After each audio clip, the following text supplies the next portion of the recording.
Zeiten sind gekommen, meine lieben Freunde. Wir haben heute überlegt, welches Video wir machen sollen. Und der Vorschlag kam nicht von mir, sondern von Rita, dass sie gerne ein Zugvideo machen möchte. Richtig. Also, Großartiges steht uns bevor. Willkommen zum Video vom 71044, dem Disney-Zug mit Bahnhof, einem ganz fantastischen Set. So wie alle Disney-Lego-Sets. Einfach wunderbar.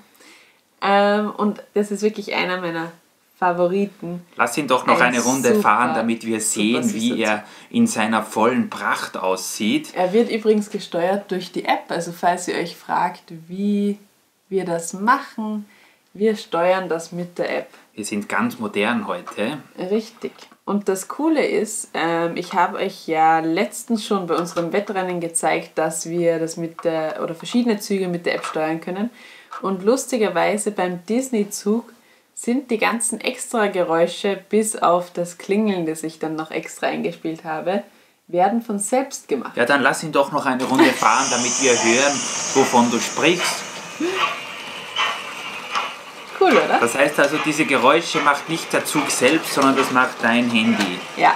Aber trotzdem hört sich das ganz nett an. Und mir gefällt es, wie er so hier schön gediegen seine Runden dreht. Ja. Das ist übrigens ein Set mit 2925 Teilen.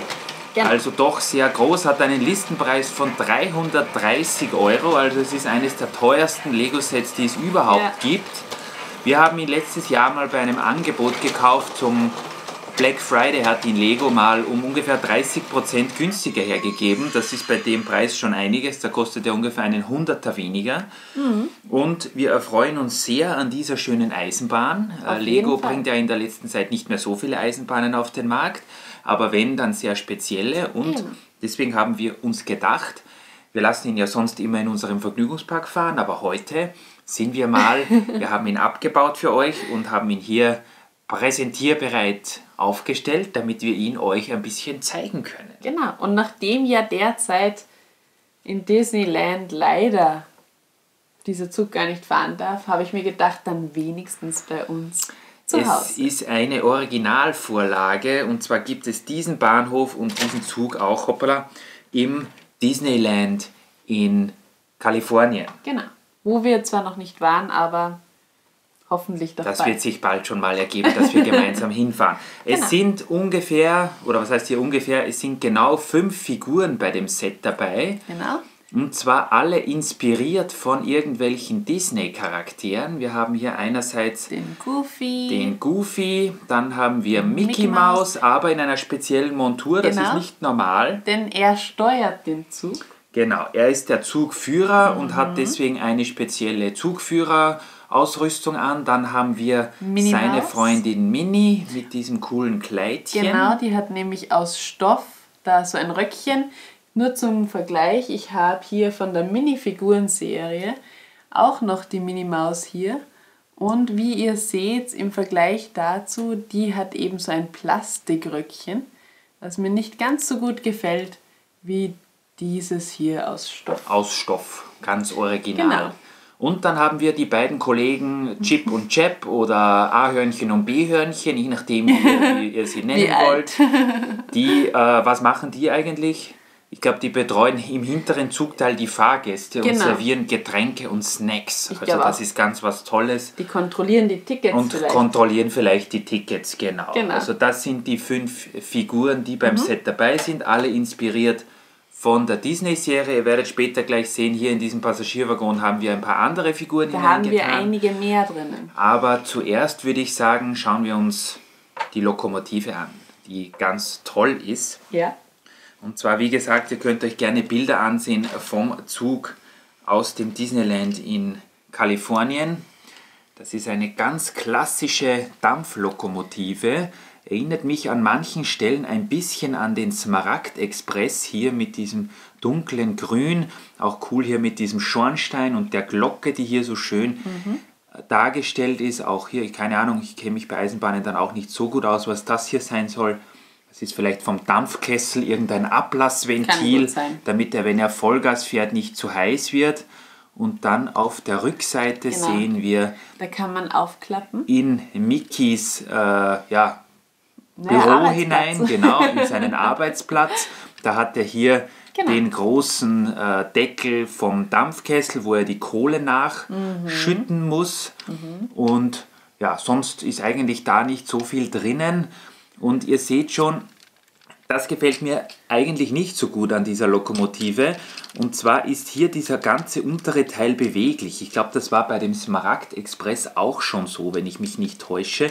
Das liegt einfach daran, dass hier der untere Teil, wo die großen Räder montiert sind, wenn der starr wäre, dann könnte die Lok nicht um die Kurven herumfahren. Also bewegt sich hier dieser ganze Teil, was natürlich bedeutet, dass wenn man um die Kurve fährt, dann bewegt sich unser Kollege Mickey auch mit. Also das ist nicht ganz so toll, aber das sonst wäre mir gar nicht aufgefallen, wenn du es nicht gesagt hättest. Ja, jetzt weißt du es, mit den roten Rädern, wo sich auch hier diese Technikstangen bewegen. Das sieht wirklich schon sehr realitätsgetreu aus. Und das Highlight der Lokomotive ist eindeutig der vordere Teil hier, der wirklich sehr detailreich gemacht ist und ja, eigentlich, wenn man ehrlich ist, dem Original in nichts nachsteht. Also wirklich eine sehr tolle Lok.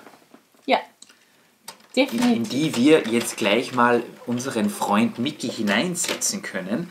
Denn ihr wisst ja, was passiert ist, wenn man keinen guten Lokführer hat. Dann passiert ein Unfall.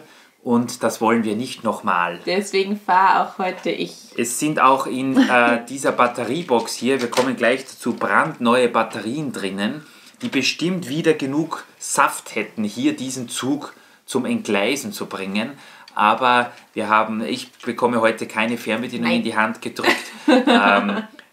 Rita ist die Kontrollorin, was das anbelangt, und ich darf nur reden und herzeigen. Hier haben wir den Tender, der auch sehr klassisch ist, mit den Spiegelgleiter ein bisschen Stickern drauf. Mit den Stickern, also Sticker gibt es relativ viele bei dem Set. Ja. Das ist für ein 330-Euro-Set eigentlich nicht besonders toll. Aber hier ganz ein klassischer Tender, der genauso groß ist, damit man oben eine Powered-Up-Batteriebox hineingeben kann. Ja. Und zwar ist die sogar beim Lieferumfang um 330 Euro, wer hätte es gedacht, dabei. Also da braucht man sich dann keine Sorgen machen um die Motorisierung des Zuges, denn es ist alles dabei, was man dann braucht. Aber die Batterien waren nicht dabei. Keine Batterien, genau. Deswegen ist ja bei uns auch noch nicht besonders weit gefahren. Aber es ist alles vom Powered Up dabei, was man braucht. Es ist sogar, wenn ich mich nicht täusche, ein Schienenkreis dabei. Da müssten wir jetzt nachschauen. Das weiß ich sogar, 4 Geraden und 16 Kurven dabei. Frau kennt sich bei Zügen besser aus als ich, so weit ist es jetzt schon gekommen. Genau. Der Grund, warum ich das nicht weiß, ist, weil wir ja beide große Fans des Lego 9-Volt-Systems sind. Und wir haben hier, damit wir einfach unser Gemüt ein bisschen beruhigen, 9-Volt-Schienen aufgelegt. Also der Zug kann natürlich auch auf 9-Volt-Schienen fahren, das ist überhaupt kein Problem. Man könnte natürlich eigentlich auch diesen Tender hier super mit einem 9-Volt-Motor versehen. Dann wäre das Ganze auch möglich, auf 9 Volt zu fahren. Aber dann kann man ihn natürlich nicht mit dieser App spielen. Und ich würde auch sagen, dass du später vielleicht oder jetzt gleich nochmal die App herzeigst.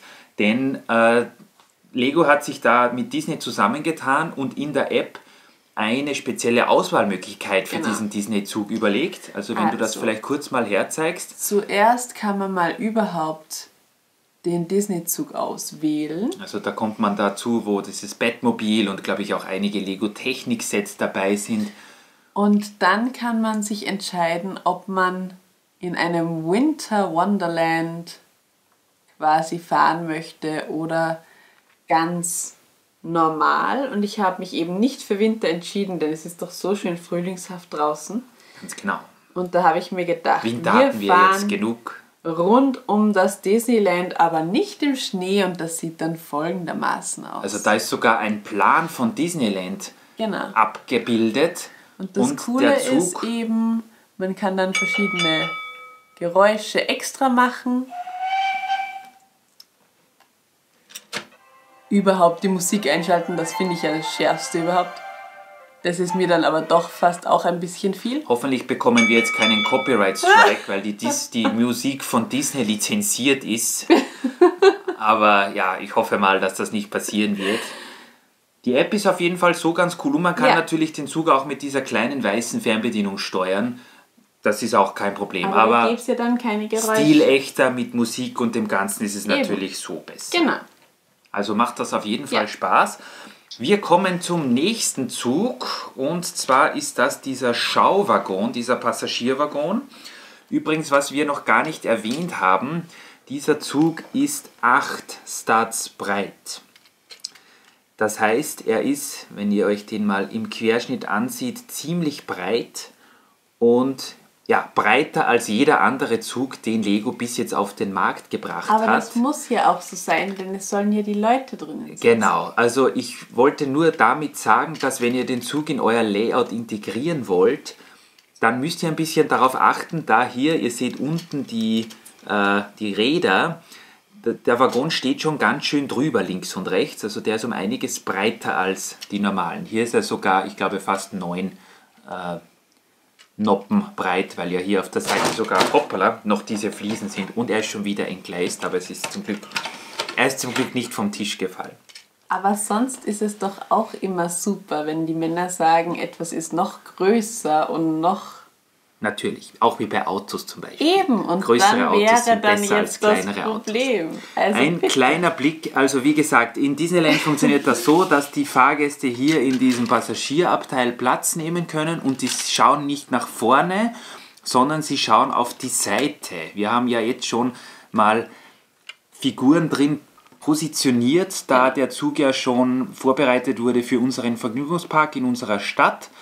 Und da sind insgesamt 8, ich glaube, das ist das Maximum. 16 Sitzplätze sind hier drin. Das heißt, die Passagiere können entweder in diese oder in diese Richtung schauen, wenn sie fahren. Man kann aber nicht so viele Passagiere hineinsetzen, da die Sesseln so knapp beisammen sind. Genau. Und dann sich das natürlich nicht ausgeht mit den Armen. Also wir haben hier, vielleicht erkennt der ein oder andere sogar eine Figur. Wenn ja, dann schreibt es uns in die Kommentare, aus welchem Set die sind oder wie die heißen. Auf jeden Fall sitzen hier die Personen und genießen den Anblick aufs Disneyland. Ja, natürlich. Ich finde das sonst immer sehr traurig, wenn so ein toller Zug mit so vielen Sitzplätzen alleine fährt. Das geht natürlich gar nicht. Deswegen haben wir das sofort bestückt und ich finde auch, es sieht um einiges netter aus. Genau, also der Waggon gefällt mir generell sehr gut, auch dass man hier dieses Dach aufklappen kann. Das sieht aus wie so eine schöne Markise. Das ist ein sehr schöner Waggon. Und dann kommen wir zu meinem Highlight. Definitiv. Und zwar haben wir noch so ein Cabin Coach Car, das auch dem Original nachempfunden ist. Der ist im Original zwar um einiges länger, aber man kann nicht alles haben. Hier sind wieder einige Aufkleber montiert, Disney Railroad und auch diese Ornamente hier an beiden Seiten und auch auf der linken und auf der rechten Seite. Die sind hier aufgeklebt. Dann gibt es hier so eine kleine, ich weiß nicht, einen kleinen Balkon oder was auch immer, wie man das nennt. Ich habe das Wort mal gekannt, aber ich weiß es jetzt nicht mehr, wie es heißt. Und auch hier vorne ist nochmal ein Aufkleber mit der Aufschrift Disney. So, ich habe mich jetzt zuerst schon gespielt, weil ich mir nicht mehr sicher war, wie man den Zug aufbekommt. Denn normalerweise hebt man ja einfach das Dach runter, das geht bei dem nicht. Genau. Sondern der Geheimtrick ist ähnlich wie beim Hogwarts Express, bei dem neuen, dass man hier einfach eine Seitenwand raushebeln kann. Und dann sehen wir auch die sehr schön gemachte Ich finde das so nett. Innenpartie dieses Zuges. Wir haben hier mehrere Sesseln, die sehr gemütlich aussehen. Ich habe da immer die Minimaus drinnen, die dann einen kleinen Tee trinkt, während sie da mit dem Zug fährt. Genau. Und hier auch auf dem Tisch dieses kleine Teeservice. Ich habe das Gefühl, das ist eine kleine Hommage an Die Schöne und das Biest. Das ist wirklich, sieht auf jeden Fall so aus, auch wenn... Auch mit der Rose. Ja, genau. Also wie gesagt, das kann leicht sein, dass das von Der Schönen und das Biest kommt. Und ja, wie gesagt, schöne Zugtüren. Also das sind die klassischen Eisenbahntüren in Rot, die wir alle so lieben. Und es ist ein sehr solider, sehr Ich hau schon wieder was vom Tisch Wie runter, kann aber man, es ist alles in Ordnung. Wie kann man, wenn man nicht mal die Fernbedienung in die Hand bekommt, den Zug ruinieren? Zeig du mal lieber den Bahnhof her, denn wie gesagt, diese Eisenbahn besteht aus 2 großen Teilen. Es ist ein Set um 330 Euro, das muss man sich wirklich mal vorstellen und auf der Zunge zergehen lassen. Und ja, es ist ein riesen Bahnhof dabei, eigentlich der größte, den Lego in der letzten Zeit hervorgebracht hat. Genau, und wir haben die 2 Fahnen hier oben, was ich extrem cool finde. Ich sehr baue in der schön gemacht. Zwischenzeit mal den Genau. Waggon wieder zusammen. Ich hoffe zumindest, dass ich das zusammenbringe, aber ich glaube, es liegen einige Teile auch am Boden. Was ich am coolsten finde, ist hier oben diese Verzierung. Das sind nämlich eigentlich die Handschellen, die hier einfach verkehrt hinaufgesetzt werden. Ich kann da mal eine versuchen zum Runternehmen. Also wie solche Handschellen, die... Also wenn ihr Polizeisets zu Hause habt, habt ihr von denen sicher genug, Genau. nur dort sind sie meistens in Grau mit dabei. Ja, und hier in Schwarz und das sieht extrem cool aus, finde ich. So sieht man es ein bisschen besser. Genau, sehr schön gemacht. Genau, und dann haben wir noch ein paar Türen, die eben in diesen Bahnhof hinein lassen die Leute. Erstmal haben wir oben eine Glastür und hier unten 1, 2, 3, 4 Türen, um eben in diesen schönen Bahnhof hineinzukommen. Und jetzt kommt eigentlich mal das Highlight, denn ich finde, von innen sieht er ja noch besser aus. Mir gefällt auch das Dach sehr Als von gut. Das ist außen. alles in diesem neuen Medium Nougat gehalten. Also der Bahnhof ist wirklich ein Schmuckstück. Ja. Das Einzige, was ich nicht besonders weiß, was das sein soll, ist hier dieser Trakt, wo man von der einen auf die andere Seite gehen kann. Hier sind zwar sehr schöne Vorhänge und auch der Teppich am Boden, wenn du die mal in die Kamera hältst. Das sieht sehr toll aus, aber was Ja. macht man damit? Das ist nämlich auch nicht überdacht. Da lebt die Mickey Maus. kann Warum sein. weiß ich das? Weil hier oben nämlich eine Miniaturversion vom Schloss ist. Ich liebe diese kleinen ist so Hommagen an nett. irgendwelche Filme oder andere Genau. Sets. Und dann haben wir eben, ich versuche das mal, wenn ich das kippe, hoffentlich fällt nicht alles raus jetzt. Genau, da sieht man eben diese Teppiche am Boden. Im unteren Teil ist auch hier noch ein Ticketschalter mit einer Bank, wo uns sich die wartenden Fahrgäste hinbegeben können, Hier haben wenn wir der Zug noch noch mal nicht kommt. so einen schönen Couchsessel, wieder mit einer Tasse Tee. Finde ich alles sehr hübsch gemacht. Und hier auf der Seite noch ein Miniaturmodell von dem Zug. Weil er so großartig ist, dass es Das ist nicht keinen nur ein gibt, der ihn Bild nicht und sehen ein will. Bild. Und wenn er gerade eine Runde Genau. fährt, dann kann man sich wenigstens ein Modell von ihm ansehen. Genau. Und da eben der Schalter zum Tickets kaufen, genau wie du schon erwähnt hast. Und hier noch eine kleine Waage, um sich selbst zu wiegen, glaube ich. Keine Ahnung, Ganz sehr vielleicht wollt ihr euch mal wiegen, wenn ihr wo unterwegs seid, dann ist hier am Bahnhof die passende Gelegenheit Ja, dazu. vielleicht hat man ja ein Höchstgewicht. Das kann sein. Wer weiß. Das kann sein. Ich stelle das jetzt mal hier auf die Seite. Also es ist wirklich, muss man ganz ehrlich sagen, wir werden später noch über das Preis-Leistungs-Verhältnis dieses Sets kurz sprechen. Oder auch gleich, wenn du willst. Wie gesagt, 330 Euro, das ist schon mal eine Ansage. Aber jetzt überlegen wir mal zusammen. Die Disney-Lizenz ist bei Lego-Sets nie gerade günstig. Also die Disney-Sets kosten immer relativ viel. Wir haben 5 schöne Figuren dabei, die auch genauso in der Collectors-Minifiguren-Serie dabei sein können. Das sind wieder 4 Euro pro Figur zum Beispiel. Wir haben die Powered-Up-Geschichte, die auch nicht günstig ist, wenn man die im Kompletten kauft. Wir haben Gleise mit dabei. Und trotzdem diese super Station. Genau, die Waggons sind sehr groß und der Bahnhof, der ist größer als jeder Bahnhof von Lego, den ich bis jetzt gesehen habe. Also ja, recht viel günstiger wären wir, wenn wir den Zug und den Bahnhof separat angeboten bekommen hätten, auch nicht davon gekommen, nehme ich an. Also ja, 330 Euro ist natürlich eine Ansage, ist meiner Meinung nach ein bisschen zu viel für die ganze Geschichte, aber vielleicht kommt Aber es ist es wert. als Disney-Fan ist es natürlich wert, vielleicht kommt Lego Definitiv. ja mal auf die Idee, den Zug mit dem Bahnhof irgendwo außerhalb von ihrem eigenen Shop zu verkaufen. Momentan ist das Set ja exklusiv und dann fallen vielleicht die Preise und ihr könnt ihn euch kaufen. Wir finden ihn auf jeden Fall super schön. Genau. Er macht einen großartigen Eindruck, wenn er rund um das Disney Castle oder andere Attraktionen in unserem Vergnügungspark fährt. Und ich würde sagen, wir fahren jetzt noch eine kleine Runde. Ich fahre noch eine kleine Runde. Was kann denn so ein Zug am besten? Natürlich, ihr wisst es selbst, er kann fahren. Er kann zügig vor und zurück. Und ja, geht es überhaupt rückwärts? Fahr mal eine Runde rückwärts, ich will das mal sehen. Natürlich geht das.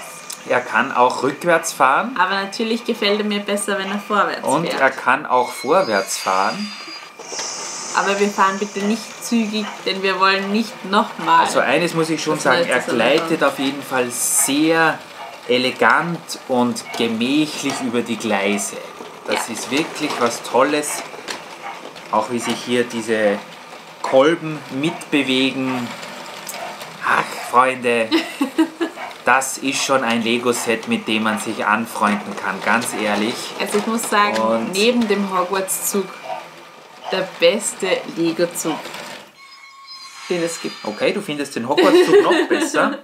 Das finde ich ja mal interessant. Aber schreibt uns in die Kommentare, was euer liebster Lego-Zug ist. Das würden wir gerne wissen. Lego hat ja in den letzten Jahrzehnten einige tolle Exemplare hervorgebracht.